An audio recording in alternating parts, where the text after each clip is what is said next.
I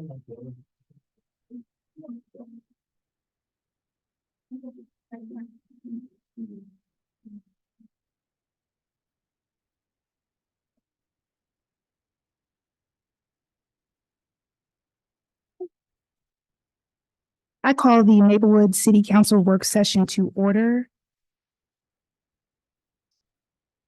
Ms. Whitcomb, would you please conduct roll call? Councilmember Correll. Here. Councilmember Buckingham. Here. Councilmember Garcia. Here. Councilmember Homa. Mayor Knapper. Here. Councilmember Maddox. Here. Councilmember Page. Here. Mayor Quorum is present. Thank you. Item number 4. Discussion of municipal holds. Council members, I provided a memo regarding the municipal holds. In 2021, after my election, I started a partnership and opened a line of communication with the St. Louis County Prosecutor's Office, essentially Mr. Wesley Bell. And because of that open line of communication, on December 21st, his office reached out to me with the information that I provided in the memo.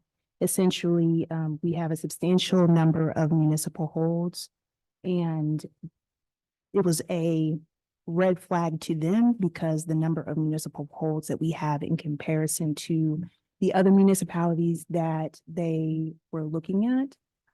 For example, our neighbor Richmond Heights, our neighbor Clayton, our neighbor Brentwood, our neighbor Shrewsbury, just a few examples, did not have nearly the amount of municipal holds that we had. Also, the amount of municipal holds that we have, it has gone beyond the budget that we have set for municipal holds for the county. So it's a serious issue that we need to address.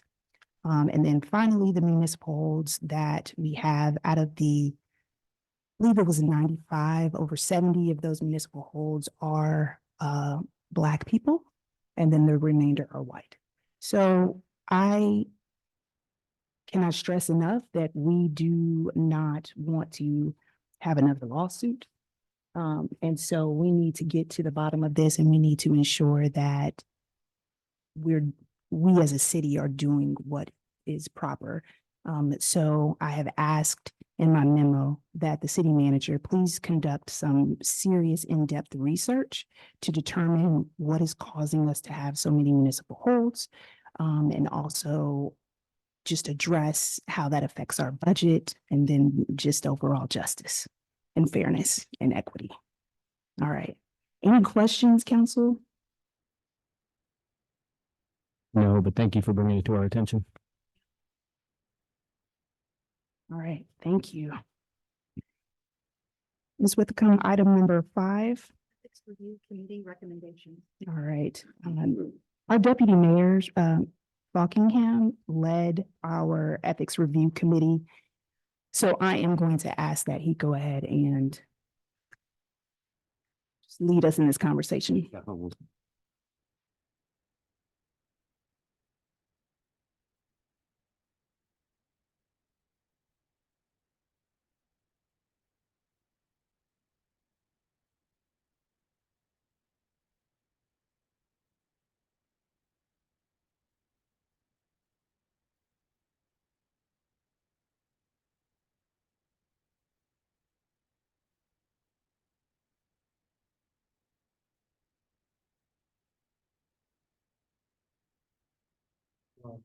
Yeah, so,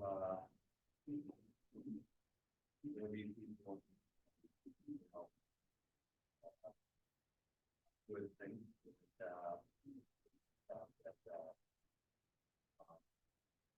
that it was very viable, that it was a better problem.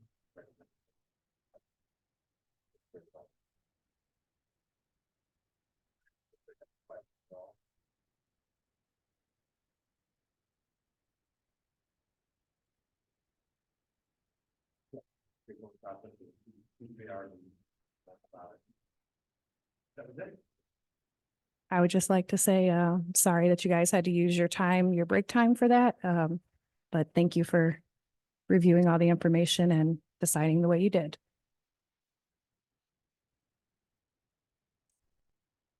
Ms. Wickham, item number 6.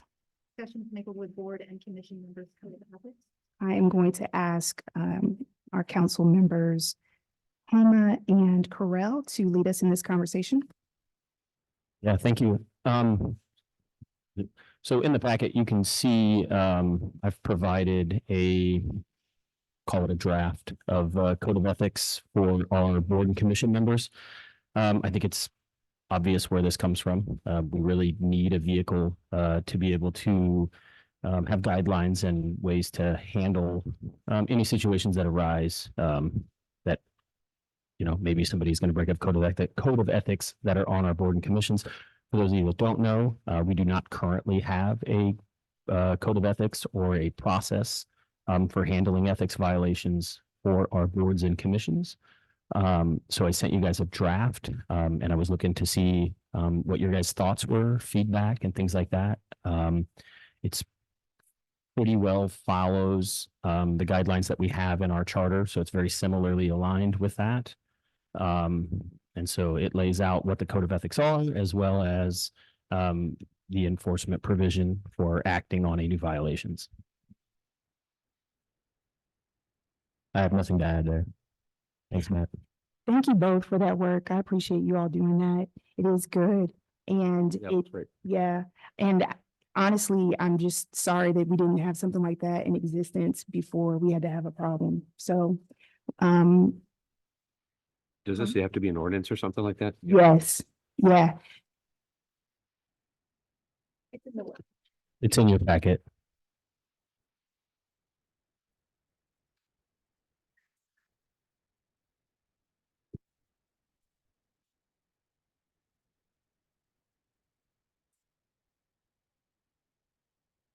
I think one spot in there that I noticed maybe it maybe needed to be an addition or a conversation about if I'm sorry, the section here where it talks about who will do the investigation of this committee, and it goes with the senior council member of each ward. And I was thinking about what if the senior council member is in fact a part of that. And so I think adding a line in there that maybe would just add the other council member or sub the mayor in for that or something. I didn't know if anybody had thoughts on that. That's about the only thing of it that afterwards I had an afterthought that we needed to look at. Nick, I think sub in the other council member. I like how you all drafted that where the mayor is not the person that is a part of that process because the mayor has appointed that person with the support of council, but still. So I like that you have it set up like that, like to keep it like that, just sub in the other one. That would be my suggestion. Yeah, there's language in the charter for the ethics process that you guys just used. I think we can model that language and use that. Okay, thank you. Yeah, that's all I've got. Thank you. Thank you both. Yeah. All right. Ms. Wickham, item number 7. Council member requests to initiate investigation into commission members' conduct.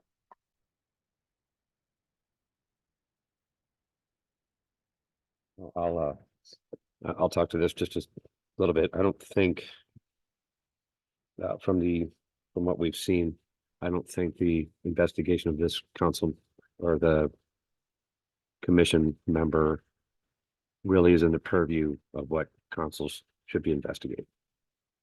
So, we don't have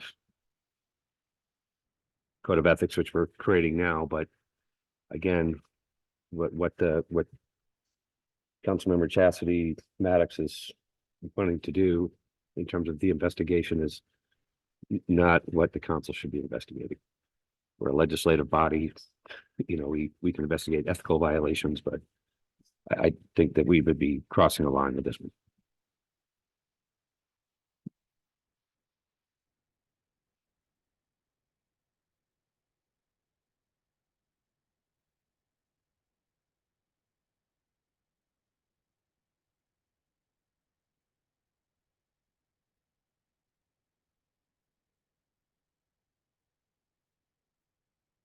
I agree with what Councilmember Fockingham said, but my complaint was first.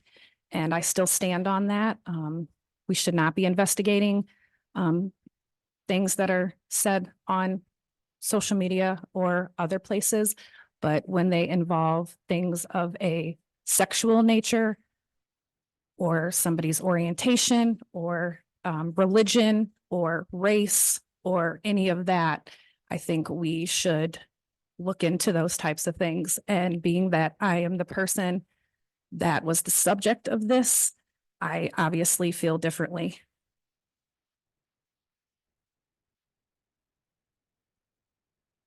Especially being that he is a person who sits on not one, but two commissions here, and that has to stand for something.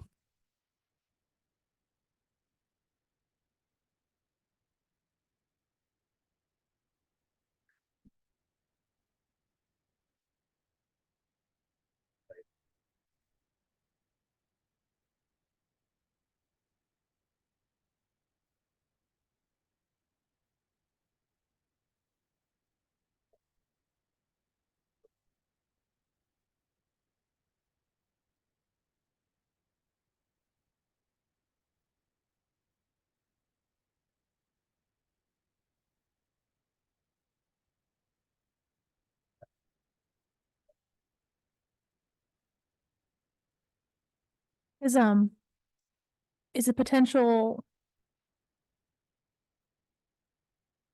is a potential consideration that the ethics and guidelines can take something into consideration regarding like should a law enforcement situation not occur. I'm not wording this well. I'm very sorry.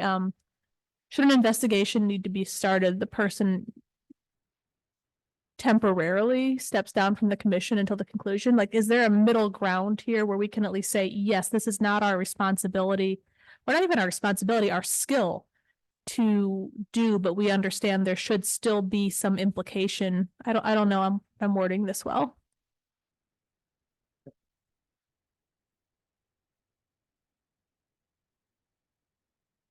I do have legal representation and I have not made a determination of where this goes from here, but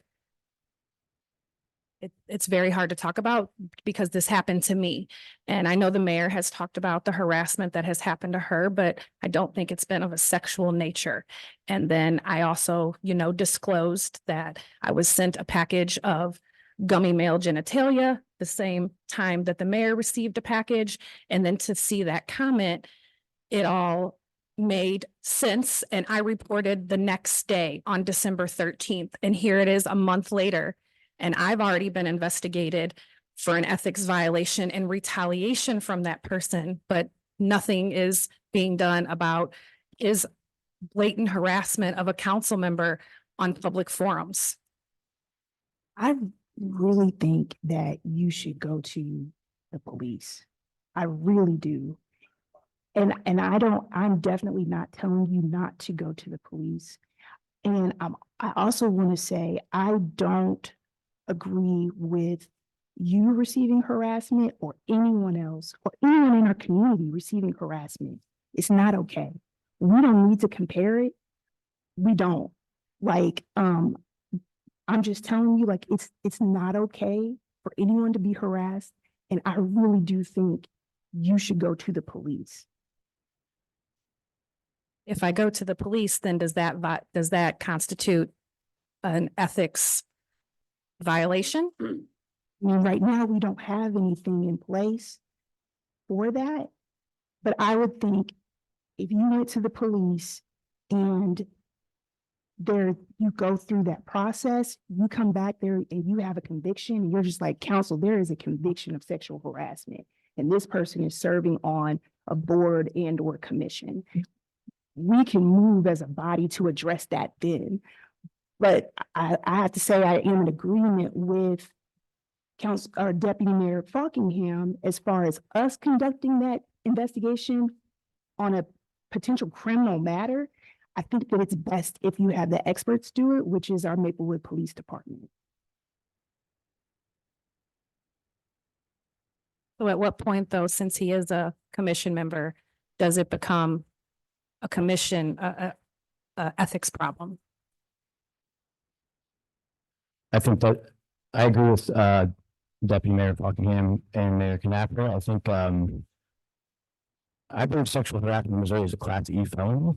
I don't think that's something that you want investigated by a bricklayer, some middle managers, a CIO. That's a police matter.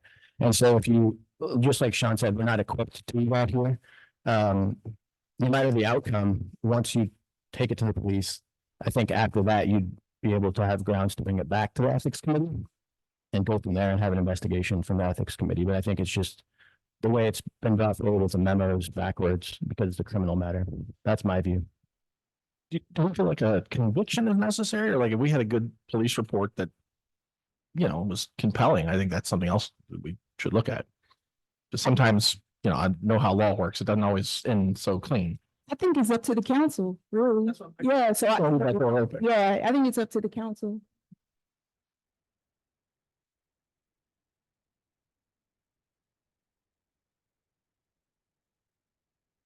All right, anything further? Hearing nothing, I will entertain a motion to adjourn. So moved. Second. All those in favor, please say aye. Any opposed? That motion carries. We're adjourned. Thank you.